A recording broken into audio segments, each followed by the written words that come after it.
Hello there, I'm aperson13, and welcome to my Pikmin 3 speedrunning tutorial. So before I get started, I'm just going to go into settings and show you which settings I use. First off, here I have my mini radar on. It doesn't do much of anything, but it's just nice to have at times. And the really important thing is to fix your radar orientation so that it always faces north. If you do this, then when you go to your radar and you want to use the go here function, which we do a couple times in this run, it will always be the same direction that you hold on your control stick, and that will make getting around a lot easier. Alright, the next thing over here is gyro options. So normally this is default settings, everything's off. Alright, so you want to turn most runners heavily prefer pointer controls, so to get to that you need to turn this on and go to pointer. And the big reason for that is, well, there's a few of them. The first one is that you have a massive, huge whistle range, which allows us to do certain tricks that we call long whistles. And the other one is that it just allows you to sort of move in a direction and aim in a different direction without having to stop or lock on or anything. Alright, and the last thing is just you can turn off the hint display if you don't like it. Alright. So here you're gonna see I'm gonna start from a new file. And I'm gonna make sure to select normal mode. Time starts when you select a difficulty. So if you have a timer, you would start it right now. Alright, at the start you want to hit plus here. You'll notice a bit of text comes up here. The fastest language is German. Well, German or Chinese. Because in those, that text stops typing before before the area loads, and that's optimal. So there's a few instances like that, and German and Chinese save 4 seconds over English, for example. So here it just brings up this hint thing. You can just press B to close that. And right here, something that you might not notice is most runners will go quite a bit left here. Alright? And the reason we do that, there's a invisible text trigger there that will make Charlie stop in place, sort of. And we want to go around that because we can, and it's faster. So you just sort of hug that wall. As you get more comfortable, you can sort of figure out what works best for you. And we walk through this trigger because I don't think you can skip both of them, actually. It would take a long time. And then you run into this cutscene here, skip it, and it takes you to this tutorial. So you just want to do this as fast as possible. Normally we like throwing our Pikmin sort of in this corner. I'll talk about throwing in a bit. Alright. So now you just want to destroy these mushrooms. And by this point your camera will unlock. And I guess I can talk about throwing now. So if you throw it, try to throw as fast as you possibly can, press the A button. You'll see it's not very consistent. And it's because throwing speed, comparatively to the other Pikmin games, is quite slow. So something you should really try and practice is just getting consistent fast throw speed. I don't think there's many times in this run where we throw more than a few Pikmin at once. But yeah, just practicing. You can see even I'm not very consistent at it. It's quite difficult. But anyways, you're gonna want to run over here, destroy this left side big mushroom, and run into this. Alright, there's gonna be a cutscene here, so you're going to skip the cutscene and just run over here. And you're gonna go in here. There's a cutscene in here that you want to activate. There's a few different ways you can activate. Either all your Pikmin die in this room, or Charlie dies, or you kill all of the Phosphats, or you run into a trigger over there. The fastest is usually to just run into the trigger. So you see there, not all the Phosphats were dead, but I activated the trigger. So it advanced the game. Alright, so at Else Crash Site, there's a cutscene there that I skipped. And I'm gonna run over here, activate this cutscene.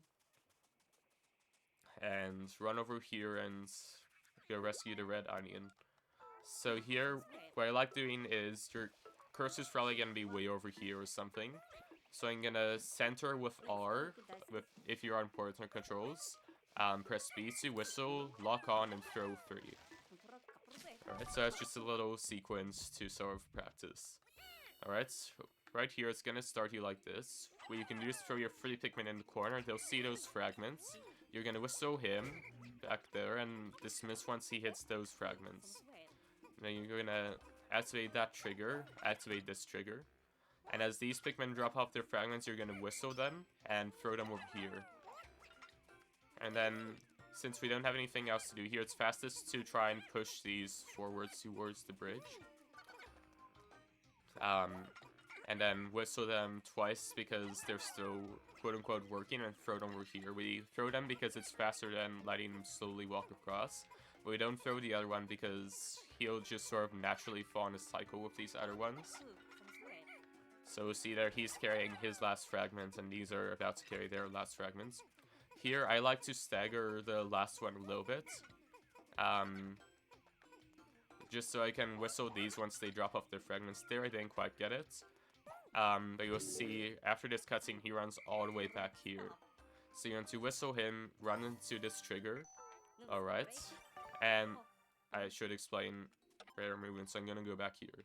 So normally when you move the radar, it's quite slow, right? And you can zoom out, it doesn't change the speed much at all. What we can do is press in the L stick, and then it moves much faster. Alright, so anytime you use the radar, you want to press in the left stick. Alright, so here you want to throw 1, 2 onto those 2 pellets, 3. And you're going to take your 4th Pikmin, run over here, past these bugs, and throw it on that 5 pellet stem. And he's going to get to work on that while we get these Pikmin over there. And you're going to stand sort of back here, and you'll see why. So you're going to skip that cutscene, and these sprouts are going to come up. So now, one of the most important things you can learn is called Pluck Cancelling. So by pressing, by plucking normally, you see it's quite slow. So there's a cutscene there. So you pluck, it's quite slow. What we can do instead is pluck and then press B as soon as we see this counter in the corner go up. Alright, and that'll basically make the Pikmin pluck itself, I like to say.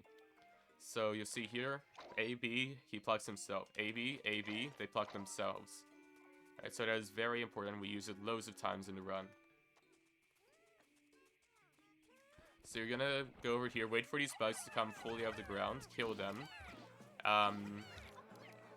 Take down that posy, and then throw 4 up here. Alright? And now, in theory, everything should be collected. If not, just sort of fix your Pikmin until it works out. Right here, you can stand where, sort of here around, this is quite lenient, and wait for those 4 Pikmin to join your party. And throw them on this 5 pellets, because that'll speed it up a decent amount. Alright.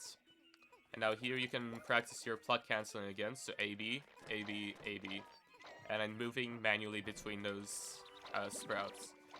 So it's really one of the most important things you can practice, I think, besides throwing. And you can pluck them as soon as they hit the ground. You don't have to wait for them to start glowing or anything. Alright, and over here it's fastest to just charge this box once you get decently close to it. And then you're gonna run over here, skip the cutscene, and go into this loading zone, this cave. Here you want to make sure to go around that data file and destroy these mushrooms to give you a straighter line to the wall. And you're just gonna charge as soon as you can on this wall.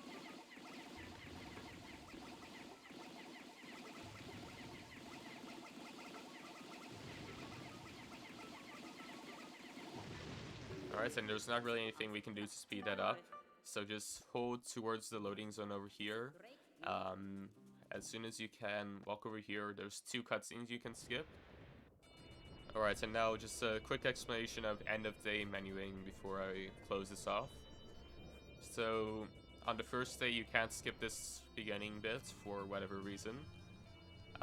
Once it goes in, it's going to bring you to the fruits. So, you mash by tag smashing is alternating A and B. And over here you can skip this graph, sort of. Never mind, you can't.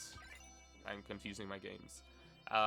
So you can't skip the graph, you just wait for it. On the first day, it's going to bring up that hint that you saw, so you just have to press B there. And you just hit next as soon as you can. And you're going to go over here. You can skip this by pressing B and then hit A to close the box. Alright, and then it's going to save.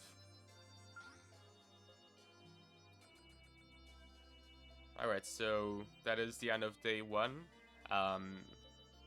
I will be posting hopefully all 7 days of the any percent routes over the next little while, so make sure to look out for that. Yeah, and have fun practicing.